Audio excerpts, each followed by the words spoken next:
Salut, je m'appelle Potsy. J'adore les jeux vidéo, les comics, les mangas, les jeux de rôle et surtout Star Wars. Beaucoup disent de moi que je suis un geek. Mais je vois vraiment pas pourquoi. Alors, l'archétype classique du geek est celui de la personne passionnée d'électronique ou d'informatique. Cette passion s'exprime concrètement à travers de nombreuses activités, telles que le jeu de rôle, le cinéma, les jeux vidéo, la bande dessinée et les mangas. Ok. Je suis un geek. Mais concrètement, ce n'est pas parce que j'ai ces passions-là, que je n'ai pas de copine, que forcément je suis un no-life. Alors, le no-life est celui dont la passion, généralement le jeu vidéo, en particulier le MMORPG, devient une addiction puisqu'elle occupe une part démesurée dans sa vie et va jusqu'à être un frein dans son emploi ou ses études. Ah ouais, quand même. Ok, je suis un no-life aussi. Ah la loose. Enfin bref, comme dirait Franklin dans Ma famille d'abord.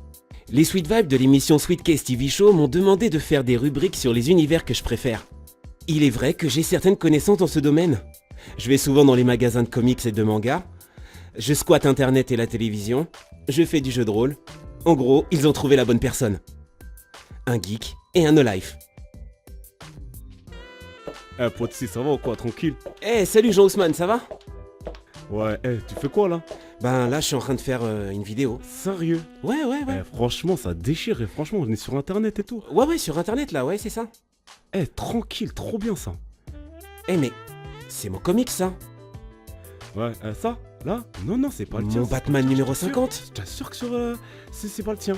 Jean Ousmane. Sur la tête de mon chapeau, c'est vrai.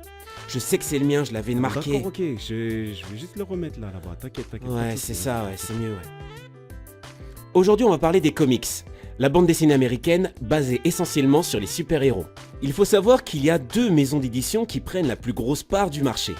D'un côté, on a Marvel Comics, qui ont Spider-Man, les X-Men, les Avengers, les 4 Fantastiques, et d'un autre côté, DC Comics, avec Superman, Wonder Woman, Green Arrow et Batman. Et on va parler de ce dernier, justement. Et Ousmane. Non, pas Ousmane. Ah bon? Bah non, c'est... Ousmane, c'est pas un super-héros, c'est toi. Flingué, ça. Enfin, Jean Ousmane, toi, c'est. Puis, de toute façon, c'était nul. Batman a été créé par Bob Kane et Bill Finger en 1939. C'est un super-héros qui n'a pas de pouvoir. Par contre, il compense avec ses gadgets, sa maîtrise des différentes techniques de combat et son intelligence, car c'est le meilleur détective du monde. Batman est l'alter ego de Bruce Wayne, un milliardaire philanthrope. Il combat le crime à Gotham City. Sa quête de justice a débuté quand il a vu mourir ses parents, quand il était plus jeune, dans une ruelle justement de cette ville. Tué par un gangster. Batman est l'une des figures emblématiques des comics. Que l'on soit Marvel ou DC, tout le monde connaît ce grand détective. Il y a eu plusieurs produits dérivés du comics, que ce soit en jeux vidéo avec les très bons Arkham City, Arkham Asylum et j'en passe, les jouets, les séries animées et les films tels que le Batman de Tim Burton. Celui-là il déchire, Jack Nicholson en Joker. Par contre, certains films, et je parle pas de la trilogie de Nolan, mais d'autres films n'auraient jamais dû voir le jour, tels que le Batman 3 ou 4, avec Arnold Schwarzenegger. C'était bidon ça, franchement. Je crois qu'il y avait George Clooney aussi. Avec Batman là et sa carte de crédit. Tu sais, il avait une carte de crédit là pour payer, je sais plus le truc là, de Poison Ivy là. Franchement, truc de ouf. Après ces films, quand j'ai appris que les Nolan allaient ressortir une nouvelle trilogie, un reboot de Batman, bah j'étais plutôt sceptique. Ouais, comme la fosse. C'est la fosse sceptique. La fosse sceptique. Des barres. Non mais t'es sérieux quoi? Franchement. Franchement, c'est nul. Mais j'ai vraiment été agréablement surpris par cette trilogie. Les Nolan ont su rendre à ce personnage la noirceur et ce côté humain torturé et déchiré. Pour moi, le Joker a été l'un des plus grands méchants de cette trilogie. Sa prestation m'a donné froid dans le dos. Surtout avec la scène du stylo là, quand il a fait disparaître. Même si je suis pas fan des reboots, j'ai trouvé cette trilogie aussi bien que celle de Tim Burton. J'aime ce côté sombre, dark, The Dark Knight. Batman c'est pas un monstre hein.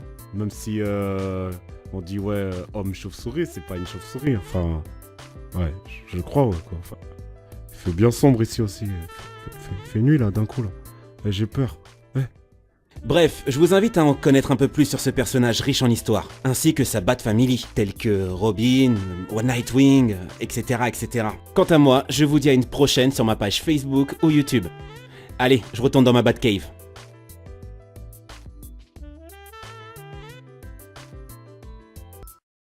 Potsy, t'es où là? Potsy, j'ai peur. Potsy, pourquoi t'as éteint la lumière?